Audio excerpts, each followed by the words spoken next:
हुन्छ न्यायमूर्तिहरूमाथि हामीले विश्वास त किन गर्ने के होला उहाँको नियतमाथि किन विश्वास गर्ने त्यस कारणले मलाई के लाग्दछ भनेदेखि तपाईँको पुनर्स्थापनाको बाटो जुन हो त्यो न्यायपालिकाको संवैधानिक बाटो बाहेक अर्को कुनै बाटो छैन त्यस कारणले हामी आशा गरौँ त्यसबाट पुनर्स्थापना हुने त्यो भने दोस्रो बाटो भनेको निर्वाचन गठन हो गठन चाहिँ निर्वाचनबाट हुन्छ त्यो पनि संवैधानिक बाटो हो त्यो लेजिटिमेट बाटो हो निर्वाचन त सबभन्दा बढी इभन अदालत म त I am sorry to say म त के भन्छु भनेदेखि इभन अदालतको संवैधानिकता भन्दा पनि सार्वभौम जनताको निर्णय पनि तपाईको त्योभन्दा बढी संविधानवादको सिद्धान्तमा भन्ने हो भनेदेखि त्योभन्दा बढी तपाईको लेजिटिमेट मानिन्छ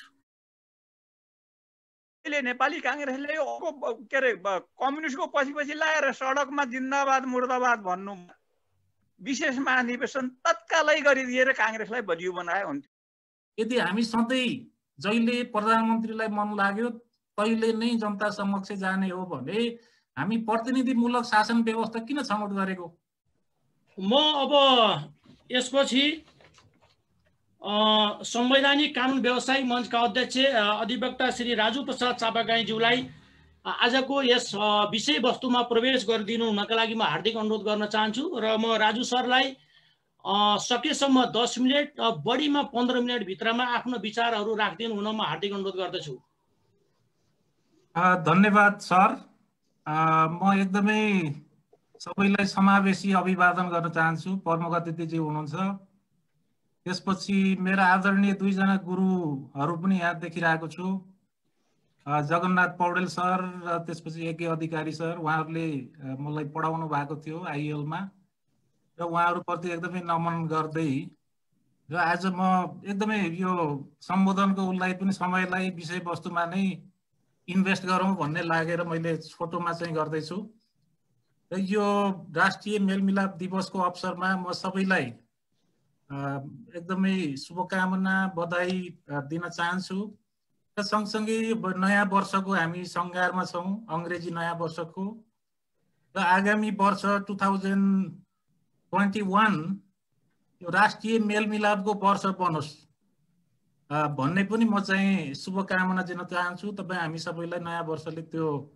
एउटा प्रेरणा प्रदान गरोस् र देशको राजनीति फेरि ट्र्याकमा आएर अगाडि बढोस् भन्ने पनि म चाहिँ शुभकामना दिन चाहन्छु र सँगसँगै यो राष्ट्रिय मेलमिलापको एजेन्डा अथवा यो चाहिँ अभियानलाई चाहिँ अगाडि बढाउने नेतृत्व गर्ने विश्वेश्वर प्रसाद कोइराला प्रति पनि म चाहिँ हार्दिक श्रद्धाञ्जली अर्पण गर्न चाहन्छु र उहाँको योगदानलाई कदर गर्न चाहन्छु र यो संगम यो चाहिँ मञ्च जुन रहेछ यसमा चाहिँ म जोडिन पाएको छु हाम्रो बाबुराम अर्यालजीले वास्तवमा उहाँले चाहिँ यो मलाई लिङ्क गराइदिनु भएको छ र उहाँलाई पनि विशेष धन्यवाद दिन चाहन्छु यो सन्दर्भमा र यो अवसर जुटाइदिनु भएकोमा र अहिले जुन इन्टरेक्सन गर्ने चाहिँ एउटा महत्त्वपूर्ण अवसर मिलेको छ यसको लागि आयोजक संस्थालाई धन्यवाद दिँदै म विषयवस्तुमा प्रवेश गर्न चाहन्छु र विषयवस्तुको बारेमा हामी सबै राम्रोसँग नै यसमा चाहिँ परिचित छौँ भन्ने मलाई लागेको छ यो जुन एउटा समूह अथवा जुन विद्युत वर्ग यहाँ देखिरहेको छु र मैले धेरै निटिग्रिटीमा गएर यो विषयमा चाहिँ कुरा राखिरहनु पर्छ भन्ने मलाई लाग्दैन र जहाँसम्म मलाई संवैधानिक कानुन व्यवसायी मञ्चको अध्यक्षको हैसियतले आयोजकले बोलाउनु भएको छ र मञ्चकै तर्फबाट केही धारणाहरू चाहिँ राख्न चाहन्छु र यो जुन पौष 5 गते जुन खालको घटना घट्यो नेपालको इतिहासमा संविधानवादमाथिको यो धेरै ठुलो आक्रमण हो भन्ने ढङ्गले संवैधानिक कानुन व्यवसायी मञ्चले आफ्नो धारणालाई बाहिर ल्यायो तुरुन्तै र त्यसपछि अर्को यो दुईटा एउटा संविधानवादमाथिको आक्रमण किन चाहिँ संवैधानिक कानुन व्यवसायी मञ्चले यसो भन्यो भन्दाखेरि धेरै भएको छैन हामीले उत्साह उमङ्गका साथ संविधान सभाको चाहिँ निर्वाचन गर्यौं त्यहाँ जनता चाहिँ सहभागी भयौं त्यो प्रक्रियामा जनताको चाहिँ एउटा जनमतकै आधारमा र राजनीतिक दलहरूले अगाडि सारेका उहाँहरूका चाहिँ एजेन्डाहरूका आधारमा त्यसको बारेमा छलफल भयो र नयाँ संविधान पनि बन्यो र संविधानमा हामीले केही नयाँ व्यवस्थाहरू पनि गर्यौं। एउटा क्लासिकल हिसाबले संसदीय प्रणालीमा नभएका केही कुराहरूलाई पनि हामीले त्यहाँ राख्यौं र त्यसको सर्वत्र स्वागत पनि गरियो। विगतको इतिहासलाई हामीले देखिराखेकै थियौं। संसद विघटन हुने र विघटनले कहिल्यै पनि स्थिरता, शान्ति, समृद्धि दिएकै छैन नेपालमा। जुनसुकै कारणले चाहिँ विगतमा विघटन गरिएको भए पनि विघटन चाहिँ त्यसको परिणाम नकारात्मकै बनिरहेको अवस्था छ। होइन भने हामी संविधान सभाबाट नयाँ संविधान बनाउनु पर्ने अवस्थामा पनि पुग्ने थिएन होला। यदि राजनीतिक इच्छा, चाहना, आकांक्षाहरू सबै समुदायकालाई चाहिँ हामीले अकोमोडेट गर्दै जान सकेको अवस्था हुन्थ्यो भनेदेखि हामी 47 सालको संविधान अन्तर्गत नै अहिले शासित भइरहेको अवस्था हुने थियो। त्यसैले विगतबाट हामीले लर्न गर्दै जुन खालको बन्दोबस्त नयाँ संविधानमा गरेका थियौं, अब चाहिँ विघटन अनावश्यक रूपमा चाहिँ हाउस विघटन हुँदैन। संविधानले स्पष्ट रूपमा लेखेको हैन, त्यहाँ चाहिँ एउटा मार्गदर्शन दिएको अवस्था बाहेक विघटन हुँदैन भन्ने कुरामा तपाईँ हामी सबै कन्भिन्स थियौं। संवैधानिक कानुन व्यवसाय मञ्चको पनि त्यही बुझाइ थियो। तर असामयिक रूपमा चाहिँ संसदलाई विघटन गर्ने काम गरिएको छ र त्यहाँनिर दुःखको कुरा के छ भने कि चेक एन्ड ब्यालेन्स चाहिँ खुस्केको छ र जुन बेलायतको संसदीय परम्परालाई पनि आधार लिन खोजिएको छ, संसदीय परम्परामा त राजाले पनि धेरै एउटा चाहिँ विवेक सम्मत उनको अधिकारलाई चाहिँ एक्सरसाइज गर्छन्, हामीले देखेकै छौं। र कतिपय इम्प्रोपर रेकमेन्डेसन हो, हाउस डिसोल्युसनको चाहिँ आवश्यकता छैन, भाइबल एउटा अल्टरनेटिभ गभर्नमेन्टको सम्भावना छ भनेदेखि राजा अथवा त्यहाँको चाहिँ महारानीले अथवा चाहिँ हेड अफ द स्टेटले संसद विघटनको, त्यहाँको हाउस अफ कमन्सलाई चाहिँ विघटन गर्ने प्रस्ताव अथवा सिफारिसलाई रिफ्युज गर्न सक्ने अवस्था रहन्छ संसदीय परम्परामा। र विगतमा त्यो भएको पनि छ। अब हाम्रोमा चाहिँ के देखियो भने एकदमै सेटब्याक, ठुलो सेटब्याक चाहिँ कहाँनिर रह्यो भने intra organ check and balance जुन परिकल्पना गरिएको हुन्छ संसदीय प्रणालीमा, कि राजा होस् या राष्ट्रपति होस् र प्रधानमन्त्री, राष्ट्रपति र प्रधानमन्त्री या राजा र प्रधानमन्त्रीको बीचमा पनि चेक एन्ड ब्यालेन्सको स्थिति हुन्छ।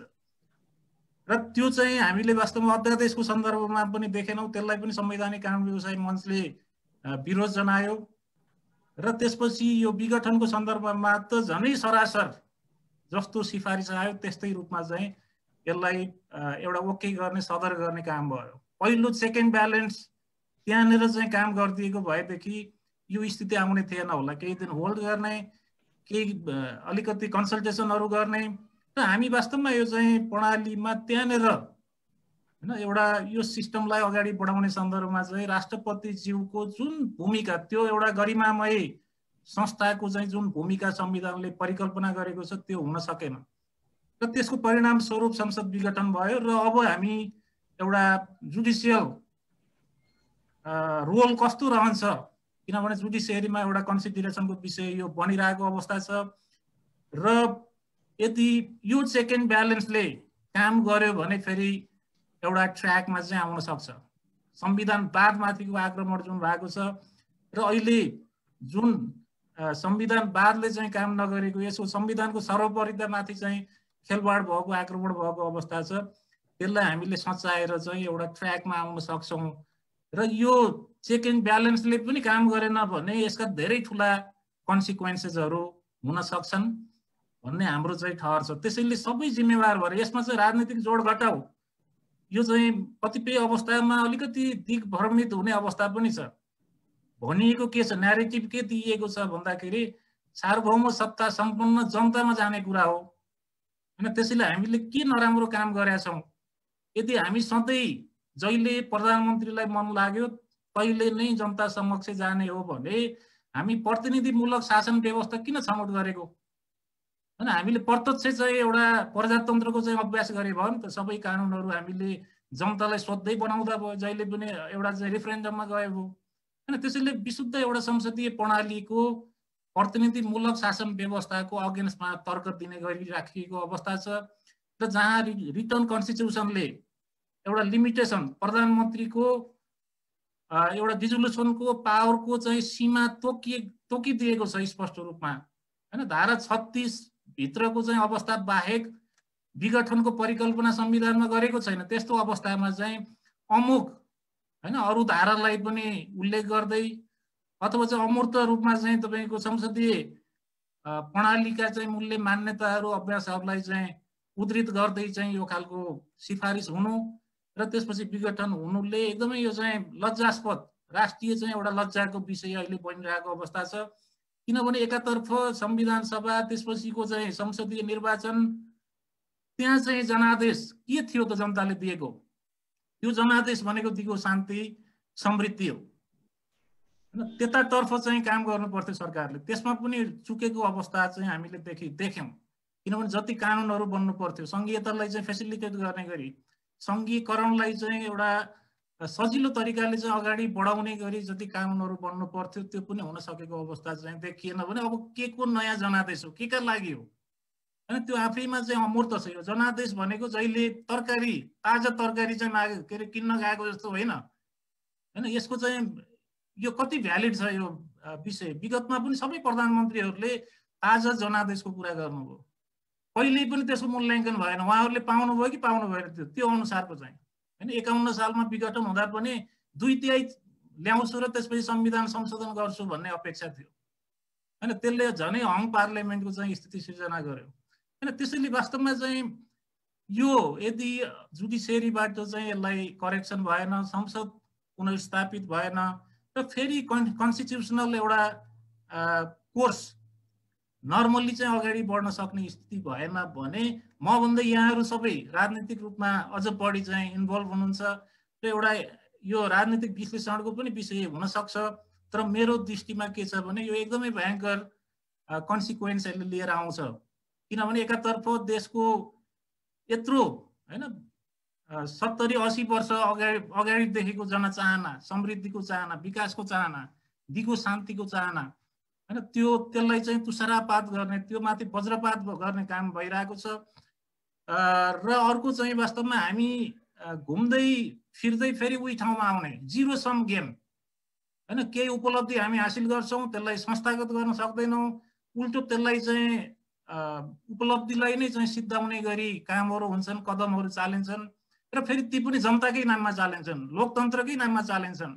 र त्यस्तो अवस्थामा हामी एकदमै यो चाहिँ जिरो सम गेम चाहिँ सधैँ खेलिरहेका छौं, हिँड्दै छौं, बाटो मेट्दै पनि छौं र यसरी हामी कहीँ पनि पुग्दैनौं र लाग्छ कि यो चाहिँ नेपाली र नेपालको कुनै पनि गन्तव्य नै छैन, हामी कहीँ पनि पुग्दैनौं। यस्तै राजनीतिक स्वार्थ, गुटगत स्वार्थमा चाहिँ केन्द्रित भएर हामी सधैँ झगडा गरिरहन्छौं र एउटा विदेशी शक्तिहरू पनि यसमा चाहिँ खेल्ने अवसरहरू उहाँहरूले पाइराख्नुहुन्छ हैन। विभिन्न इन्ट्रेस्टहरूले चाहिँ काम गर्छ र अस्थिरताले नै स्थिरता प्राप्त गर्ने। किनभने सबैभन्दा ठुलो पोलिटिकल कन्सिक्वेन्स भनेको के हो भने हाम्रो सबैभन्दा ठुलो चाहिँ एक्सपेक्टेसन नेपाली जनताको अब राजनीतिक स्थिरता हुन्छ। संविधान सभाबाट नै संविधान बनिसकेपछि यसको लेजिटिमेसी एकदमै हाई हुन्छ पहिलाका संविधानहरू भन्दा र सबैले यसलाई एक्सेप्ट गर्छ। भएन भने पनि हामी संशोधनको माध्यमद्वारा कतिपय चाहिँ संविधान निर्माण ताकाका आकांक्षाहरू पूरा हुन नसकेका आकांक्षाहरूलाई हामी त्यसमा चाहिँ अकोमोडेट गर्दै जान्छौं र एउटा यो चाहिँ लिभिङ अर्गानिजम, लिभिङ एउटा चाहिँ डकुमेन्टको रूपमा यो चाहिँ अगाडि बढ्छ र यसले नेपालीका एस्पिरेसनहरूलाई चाहिँ पूरा गर्नको लागि एउटा ठुलो आधार सिर्जना गर्छ भन्ने एजम्पसन हो नि त। तर आज चाहिँ वास्तवमा त्यो हुन सकेको छैन, कुनै पनि भ्यालिड ग्राउन्ड छैन विघटन गर्नको लागि।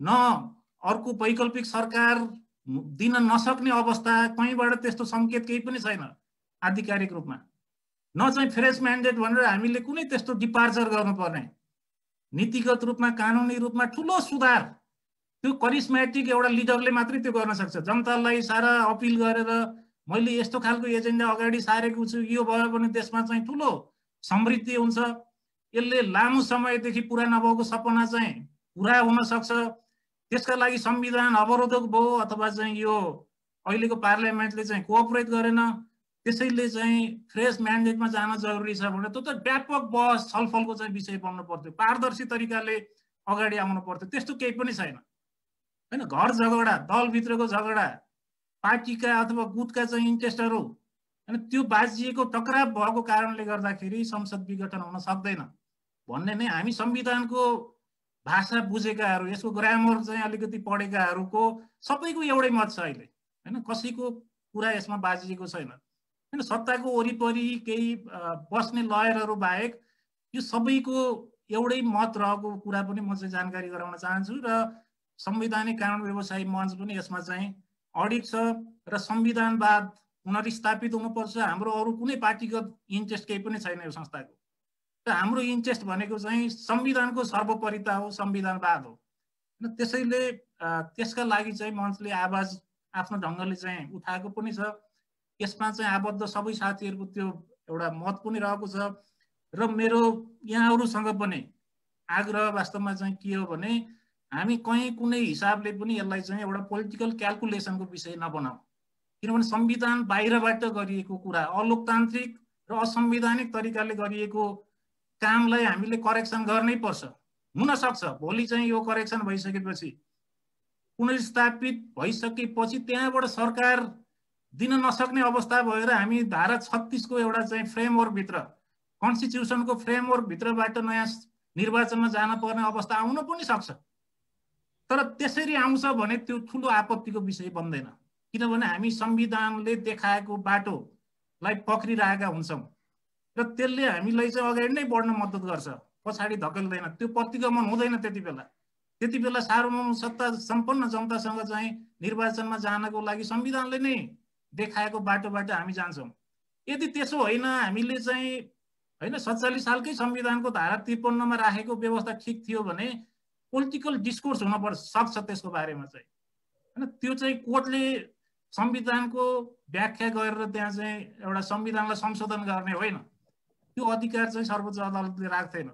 त्यसैले आशा छ कि सर्वोच्च अदालतले आफ्नो एउटा चेक एन्ड ब्यालेन्सको जुन फङ्सन, जुन चाहिँ रेस्पोन्सिबिलिटी संविधानले दिएको छ, त्यसलाई चाहिँ एकदमै स्वतन्त्रतापूर्वक उसले चाहिँ त्यो पुरा गर्नेछ त्यो जिम्मेवारीलाई। र संसद पुनर्स्थापित भएर पुनः संविधानवादकै मातहतमा हामी सबै राजनीतिक शक्तिहरू नेपालका चाहिँ हिँड्नेछन् भन्ने चाहिँ आशा पनि राख्दै, र त्यसमा तपाईँ हामी सबैले चाहिँ कोअपरेट गर्नुपर्छ। र यहाँ चाहिँ राजनीतिक जोडघटाउ, भोलि निर्वाचन भइहाल्यो भने हामी जित्छौँ या हार्छौँ भन्ने क्यालकुलेसनको आधारमा चाहिँ हामीले धारणा नबनाऊ र कुनै पनि राजनीतिक दलले त्यो नगरोस् भन्ने चाहिँ एउटा आह्वान पनि गर्दै म चाहिँ आफ्नो छोटो मन्तव्य यही टुङ्गाउँछु। र यो चाहिँ अवसरको लागि पुनः म चाहिँ यो सङ्गम जुन मञ्च छ यसलाई चाहिँ धेरै धन्यवाद दिन चाहन्छु। हस्, धन्यवाद।